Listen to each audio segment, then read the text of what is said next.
Prophethood is a concept that is common to Judaism, Christianity, and Islam. Both the Bible and the Qur'an define the concept of prophethood in highly noble terms. So we should expect God's prophets to embody these ideals by being the best of people, with their behavior and lives representing a practical example for mankind to follow in order to come closer to God.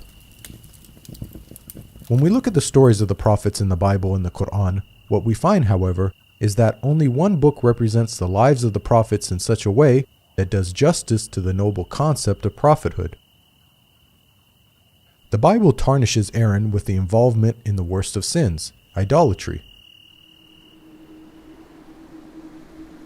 The people gathered around Aaron and said, "Come, make us gods." Aaron answered them, "Take off the gold earrings and bring them to me." So all the people took off their earrings and brought them to Aaron. He took what they handed him and made it into an idol cast in the shape of a calf. Monotheism, worshipping only one God, was the very essence of the message that God tasked Moses and Aaron to impart on the Israelites. So from this point of view, a prophet of God failed in the most basic of duties. The Bible goes on to tell us that God punished the Israelites who worshipped the calf idol with a plague. And the Lord struck the people with a plague because of what they did with the calf Aaron had made.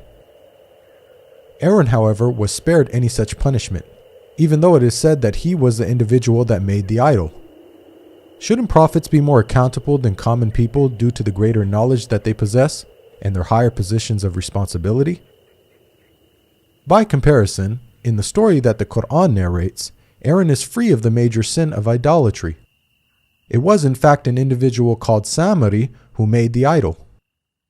In the Qur'an, it says that Aaron even orders the Israelites not to worship the golden calf. Aaron did say to them, "My people, this calf is a test for you. Your Lord is the Lord of mercy, so follow me and obey my orders." We can see that the Qur'anic account not only presents Aaron in a manner that is befitting of a great prophet of God, but it also does not contain any of the inconsistencies present in the biblical narrative. Prophet David and the accusation of adultery. The Bible relates a story about David in which he is accused of committing some very serious sins. From the roof he saw a woman bathing. The woman was very beautiful, and David sent someone to find out about her. She, Bathsheba, came to him, and he slept with her. Then she went back home. The woman conceived and sent word to David saying, "I am pregnant." Bathsheba was married, and so when David found out she was pregnant with his child, instead of taking responsibility and publicly confessing his sins, he instead compounds his sins by having her husband killed. Perhaps even more strangely, God allegedly struck the child that was born from the adulterous relationship with a lethal illness.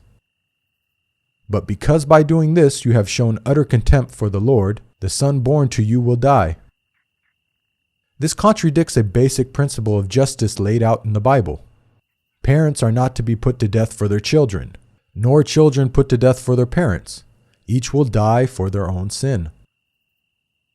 So according to Old Testament law, it was David and Bathsheba that both deserved death for their sins, not their innocent child. Such stories don't just reflect badly on David, they also portray God as being unjust. The Qur'an relates a similar story about David. However, unlike the Bible, he does not commit the sins of adultery and murder. Rather, he makes a mistake when judging a dispute between two parties and immediately repents. Then David realized that we had been testing him, so he asked his Lord for forgiveness, fell down on his knees, and repented. We forgave him, i.e., for his misdeed. His reward will be nearness to us, a good place to return to. The Qur'an not only rejects the accusation of adultery and murder, but it also portrays David in a noble light as someone who takes responsibility and seeks God's forgiveness for the smallest of mistakes. Prophet Noah and the accusation of drunkenness. The Bible tells us that after the great flood, one of the first things Noah did was to plant a vineyard and fall into a state of naked drunkenness. Noah, a man of the soil, proceeded to plant a vineyard. When he drank some of its wine, he became drunk, and they uncovered inside his tent. It is difficult to believe that this great prophet, who had the self-discipline to build a giant ark by hand, would then lose all self-control as soon as he sets foot off the ark. The Bible goes on to tell us that Noah cursed his own grandchildren when he found out that his youngest son, Ham, had informed his siblings about Noah's sorry state. When Noah awoke from his wine and found out what his youngest son, Ham, had done, he said, "Cursed be Canaan, the lowest of slaves he will be to his brothers." One can't help questioning Noah's conduct. Even if cursing was justified, wouldn't it make more sense for Noah to curse Ham rather than Ham's son Canaan, who was an innocent party? The Qur'an paints a very different picture of Noah. After the waters subsided, Noah inquires about the well-being of his rebellious son who refused to board the ark. It sailed with them on waves like mountains, and Noah called out to his son, who stayed behind, "Come aboard with us, my son.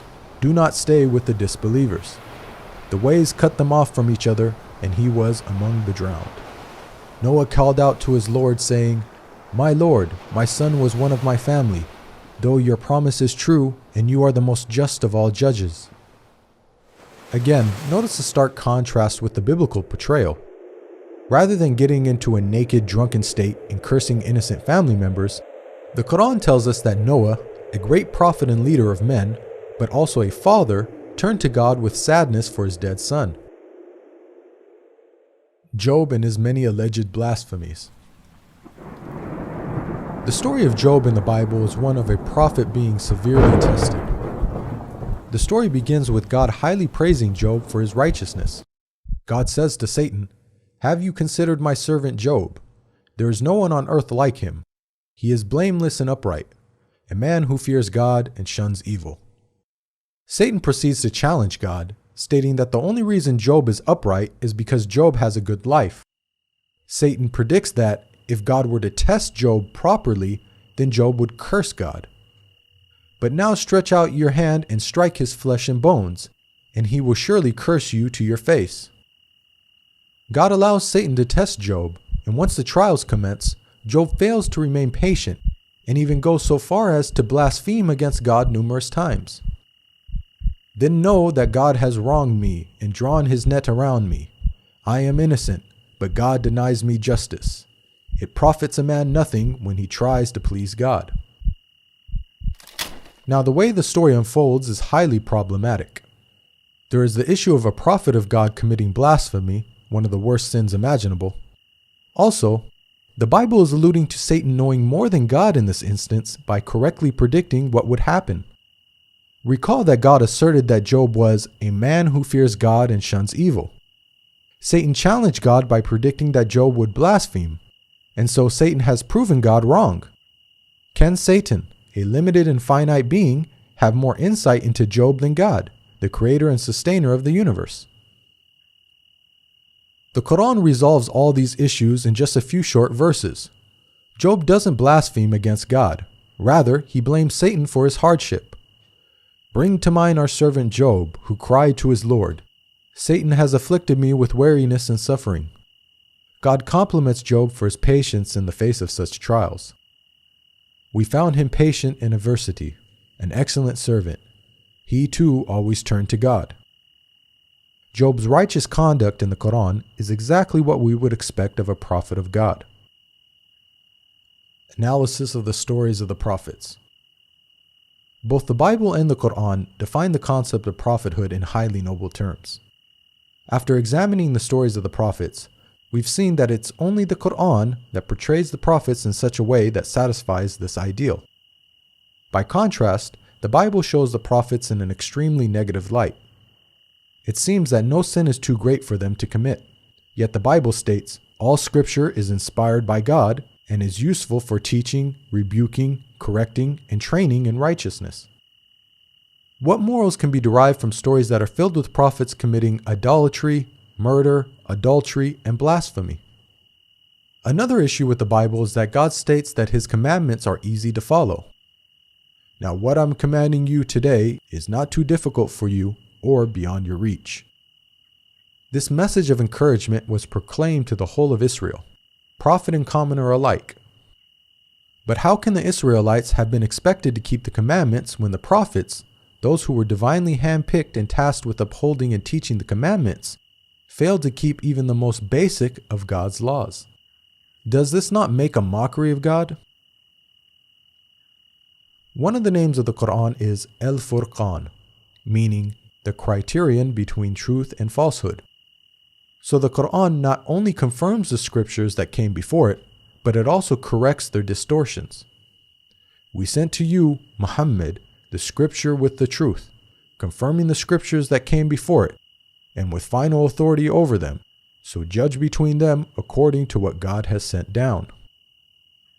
The Qur'an defends God's righteous prophets against the slander and falsehood attributed to them in the Bible. It provides the best guidance for those who want good examples to follow in order to come closer to God and be successful in the hereafter. There is a lesson in the stories of such people for those who understand. This video is based on the book Jesus, Man, Messenger, Messiah. To learn more about the prophets in Christianity and Islam, please download your free copy of the book at the link below.